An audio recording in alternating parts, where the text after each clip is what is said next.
Hey guys, welcome to Brad's Crazy Life. In this video, we're going to go over what it's like to get pepper sprayed and tased.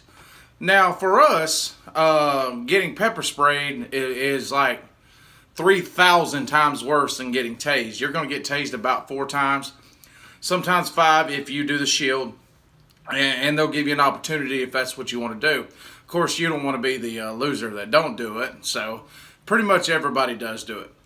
Anyway, long story short, they tell you the day before that you need to bring in your clothes that you just want to get rid of. With, painter's clothes, anything like that. So you wear your clothes up there, old biker shirt or just anything.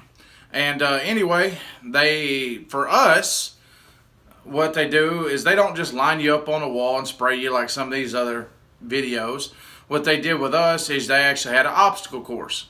Now, what they would do is they would draw a name out of a hat. They would spray you, and then you had to walk about 50 feet. You had to knee a bag 3 times. You had to walk to a second bag. You had to punch it 3 times. You had to walk to the next bag and elbow it 3 times. And then the final thing that you had to do is you had to walk. Now, you have somebody right next to you that's because you're not going to be able to see. I know for me, I just closed my eyes the whole way. But when you get to the end, they're actually going to make you open your eyes, and they have a knife or a gun. And they're going to be pointing at you. And you have to physically open your eyes, and you have to tell them whether it's a knife or a gun. If you get it wrong, you have to go back through the obstacle course again, because they know that you didn't open your eyes and that you just lied. So anyway, you're standing up there, they draw your name, and you get sprayed. It didn't take but about 2 seconds, and your whole face feels like bacon grease got thrown on it.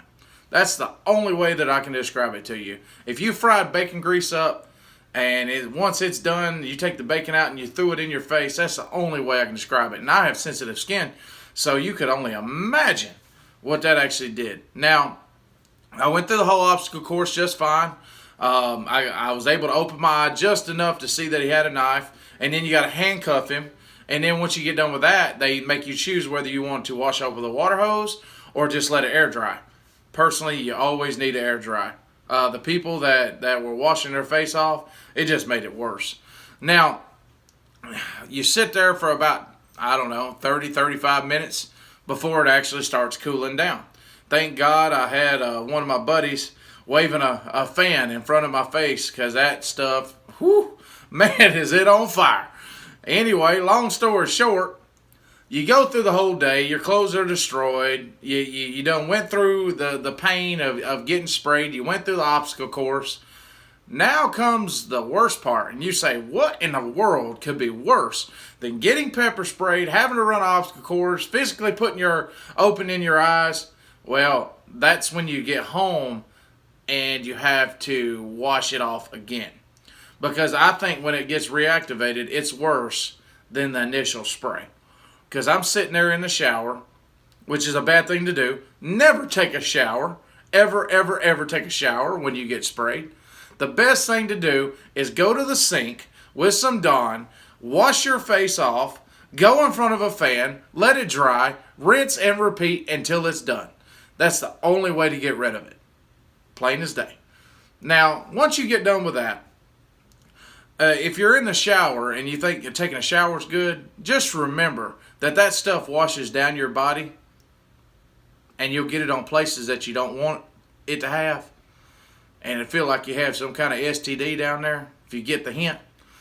Anyway, long story short, the next day you come in and they're going to do the tasing. Now, when they line everybody up in a row and you have to manually tase yourself, that's an uncomfortable feeling. But you just went through pepper spray. If you went that far, you're definitely going to do the tase, because you definitely want to be a CO. So they make you hold it up to your thigh and you pull the trigger. Now, that thigh thing doesn't hurt that bad. You got a lot of meat there. What hurts really, really bad is when they stick it to your chest, because they turn it on and you have to walk into the taser as it's tasing you. and it's going to leave pretty good indentation marks on there. Now, they're going to do that. They're going to do your chest, and they're going to do your arm, forearm. They're going to turn it on, and you stick it to your forearm. And then the last thing they're going to do is the shield. Now, the shield is an electrified shield that's, it's not really that bad. They turn the shield on, you cross your arms like this, and you fall back into it. It really isn't as bad as they made it out to be. But all in all, in this video, I'm just going to tell you flat out, the pepper spray is the worst part of it, 100%, hands down. You could tase me 15 times compared to spraying once. But you got to go through it. You got to go through it if you're an MP in the military. You got to go through it if you're a CO or a cop. So it's better just to get it over with. Could I go through it again? Probably. But would I want to? Heck no. But anyway, long story short, if you like this video, you like the content that I have here, like and share. Leave a comment down below. I would rather you leave a comment than a like. That way I can interact with a lot of my subscribers, especially my newer ones. So this is Brad's Crazy Life. Over and out.